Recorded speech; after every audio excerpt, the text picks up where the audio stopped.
chlamydia, so I gave her divorce papers. I am livid. The only person I have been intimate with within the past 5 years has been my wife. I thought I had a bladder infection or UTI and scoffed when my doctor thought it was chlamydia. Well, here we are. I got the test results yesterday, and I have chlamydia. Decided to start snooping, and it didn't take long to find the text messages between her and her boy toy. My guess is she doesn't even know she had it as well. She thinks I stayed up all night working, but little does she know I've already emailed her little lover boy's wife all the text messages. I warned the lover boy's wife that he's been sleeping with an infected woman and to get herself tested. I'm still deciding how to process this all, but wifey's going to wake up to my positive test results and the messages of her infidelity. The sun should be coming up in the next hour or two, and probably will be the end of this marriage. Now for the top advice before reading the updates. You should just casually drop his name over coffee. So, I was thinking you should probably tell John he has chlamydia. John has probably been sleeping with more than just his own wife and OP's wife. Or OP's wife has. But yeah, STDs don't happen in a closed system. Man, I'm sorry for you. Wish you the best in the future without a cheating wife.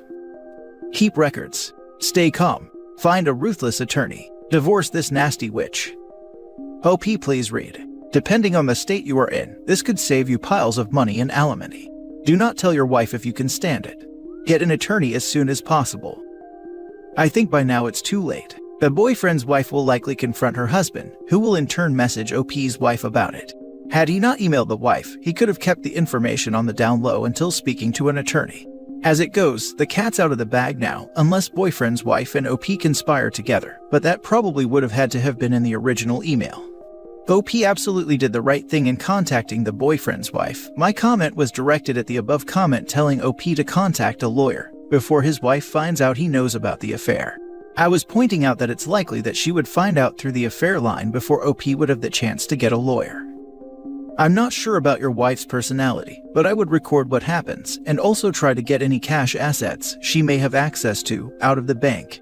I had something similar to this happen 2 years ago, and when I went to confront her about it, she tried to flip the script and play victim. In my case, she even went as far as to claim I was being physically aggressive and called the police. Luckily, the police had my cousin's first-hand account of what really happened, and the video of me confronting her with no physical aggression. Eventually, I had her removed from my home and never lost a penny. Yeah, going to record everything. We have a separate account so my money is safe. The house is my parents' so I'm not worried about in property because we don't own any together. Might want to grab an old phone or something and toss it in the corner if you don't have security cams inside, just in case. Especially if the property isn't in your name. So not only did she cheat, not only did she give you an STI, but just to ice the cake she was warned about said STI and didn't have the bottle to tell you that your health was at risk. I wouldn't wait for the sun to come up. I may need to rephrase. I don't think she or her boy toy even knows she's infected. I found her lover boy's wife on Facebook and got her personal email from there. I have a strong feeling he's not the only one she's been spreading her legs for, so I sent her an email with all the proof I found and a warning to her that I tested positive and that if her husband thinks he's clean, that she needs to get tested yesterday. Now for the first update. I'll make a longer update eventually. I didn't confront her that morning. Boy Toy's wife ended up responding to me, and she has not confronted her husband yet either. I'm getting my legal bases covered first. Now for the full update 3 months later. My last post got an unexpected amount of attention. I guess you guys do deserve an update. The short of what happened was, my wife gave me chlamydia. I found out she was sleeping with a co-worker and planned to blow our marriage up that night. Thankfully, my drunken mind decided to wait. I had gotten into contact with the co-worker's wife, giving her evidence of what was going on and informing her that the two cheaters probably both had chlamydia. I did this because I suspected my wife was cheating with more than one person. In her texts, her lover boy had asked her if he was the only one she was screwing at the time, and she gave a non-answer.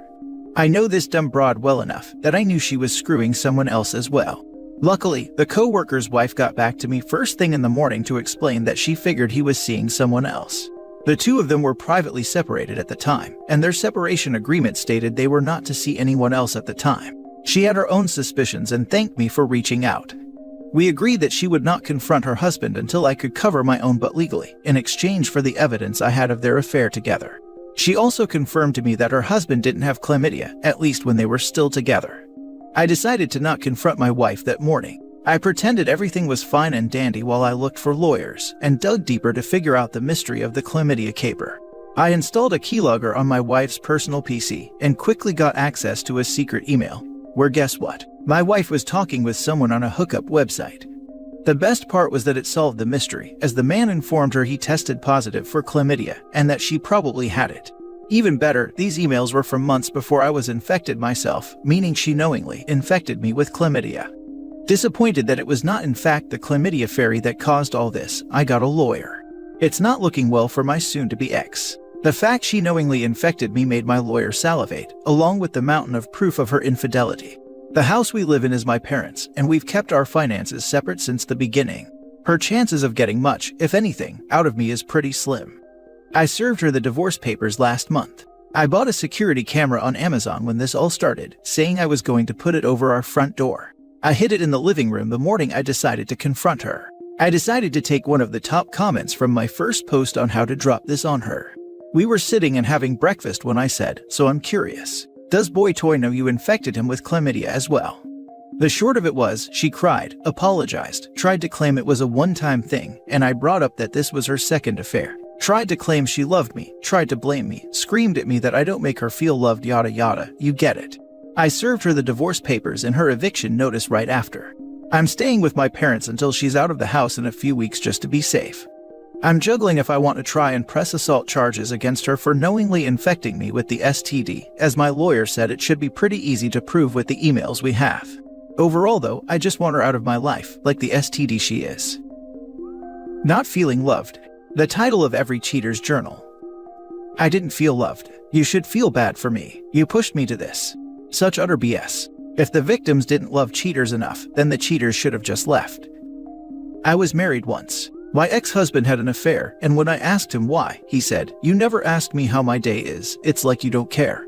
I made him breakfast every morning and he never ate with me. He would let it sit and go cold and eat after I left the table. I'd pack his lunch every day before I left for work. When I got home from work, I would make us dinner that I ate alone. I went to bed alone and woke up alone. You know why I never asked him how his day was? I never asked him about his day because he had zero interaction with me. I was the breadwinner and he was part-time, but I still paid all the bills. He contributed $0 for the entirety of our marriage.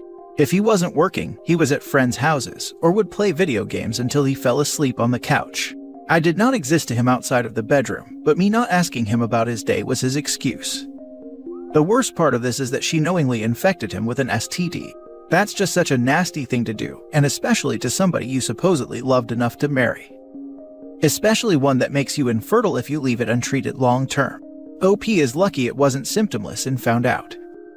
I wonder if she immediately got treatment and figured he was fine since he hadn't complained, so didn't say anything and thought she got away with it. I knew someone once who cheated on her husband, and if she was on treatment for something, she would make sure her husband was on the same treatment and say it was just for something minor she might pass to him, so just to take it to be sure. And they just went along with it. I really hope he presses charges. Knowingly infecting someone with an STD is evil. He can try to press charges. It'll be up to the DA or prosecutor whether to pursue that, in most jurisdictions. Cheaters deserve the absolute worst. You don't love your partner anymore. That's fine, you can split or divorce, but don't become a cheating pig. It's just very selfish. Cheaters will always stay the same. Now for the last story. Thought my fiancé was cheating and got an accidental confession. Planning my out. I am still in shock and anger, so please excuse this if the post isn't clear. A couple months ago I came home from work. I worked the night shift, and when I got into bed, I ended up laying on my fiancé's phone. When I picked it up, it lit up with a text message across it from an unknown number, and it read, "I can keep a secret," with a wink emoji. I unlocked the phone and saw that was the only message, so I decided to not say anything and keep note of it. A week later, the intimacy just dried up. Zero affection, zero intimacy. She was no longer initiating in anything, and any time I would initiate, she would act annoyed or just roll over like she just wanted to get it over with. I tried multiple times to get her to communicate and figure out what was wrong, but she played it off like nothing was wrong. So completely annoyed, frustrated, hurt, and feeling inadequate, that I decided to not initiate in any affection or intimacy to see how long it would be before she would make a move. Well, that proceeded for 3 weeks. Laying in bed next to her was the hardest thing. Trying to understand what was going on and wondering what I did wrong to have this happen. I ended up trying to do more for the relationship, and it proved useless. She didn't even notice. Cleaning dishes, laundry, cleaning her car, and fixing her car, dinner, trying to spend time together. I woke up yesterday and just had enough. Aggravated and frustrated, I started avoiding her and just left for work without saying anything to her. She actually noticed that. She tried calling and I ignored it. She texted and I didn't answer. It was when she texted me later that night about how she got home fine from work and had a good day, and she didn't call me on her way home because I didn't seem to want anything to do with her today. I replied back, I guess we both share mutual feelings then. This resulted in her calling me angry, and I let it out that she has been completely distant and non-affectionate. She resulted in calling me a child and hung up and turned her phone off. I'm not going to lie, I was furious. When I got home late that night, I went into the bedroom and saw she wasn't in there. She had moved into the spare bedroom. I walked in and took her phone on the nightstand and her work phone, and locked myself into the bathroom and went through her phone. I noticed a text exchange between her and her best friend where she was bashing me and making fun of me. I ended up texting her, "So glad you have been lying to me, and I've wasted my time with you if you really feel that way." The next morning, she woke me up mad that I took the keys to my car and truck, which resulted in an argument, and I just yelled out, "Do you even understand why I'm upset with you?" She replies, "Yes, because you found out I went on a date with Chris, my coworker." My mouth dropped, and I said, "Wow, I had zero idea of this, so glad you told me now." I got up and walked out, and haven't been back to the house since. I came into work to get my mind off of everything. She keeps trying to call and text me saying that nothing happened. It was just a coffee date. I don't believe that. My gut is telling me a lot more. I don't know what to do from here. My brain is in a fog and I'm not thinking clearly. I want to go scorched earth. Now for the top advice. Do you rent together? I own the house.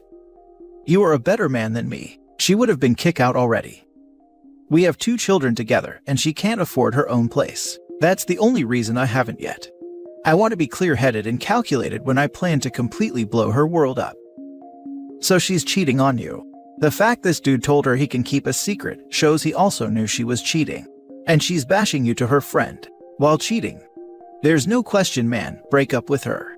Kick her out of the house and just thank God that you found out who she really is before you made it official. Yeah, I mean, nothing happened isn't what I'm concerned about here. Even if nothing physical happened, she went on a secret date, an actual real date that even Chris knew was a secret. That means there is something there she's looking for that she isn't getting from the relationship. Whether it be communication, affection, adventure, whatever makes people emotionally cheat. Keep her in this spare bedroom.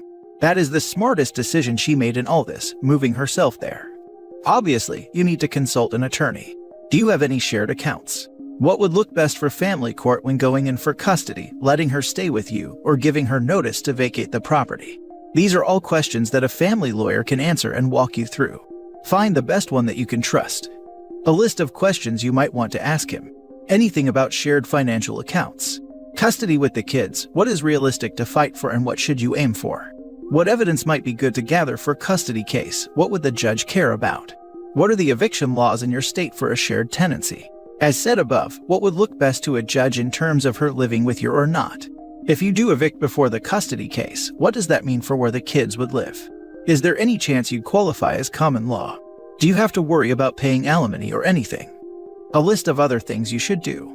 Change all the passwords on your accounts. Might be a good time to get a password manager if you haven't before. Remove her as a user who can access whatever accounts, cable, car insurance, anything. If any of the household bills are in her name, cable, trash, whatever, call the company and have them switched over to yours. Inform people that you trust and ask them to keep an eye on her socials for anything that might be important to custody case, while at the same time blocking her on your socials so you don't have to deal with that. Get an STD panel. There's probably more I haven't thought of, but hopefully this gets you started if you want to. Good luck, and I am sorry this happened to you.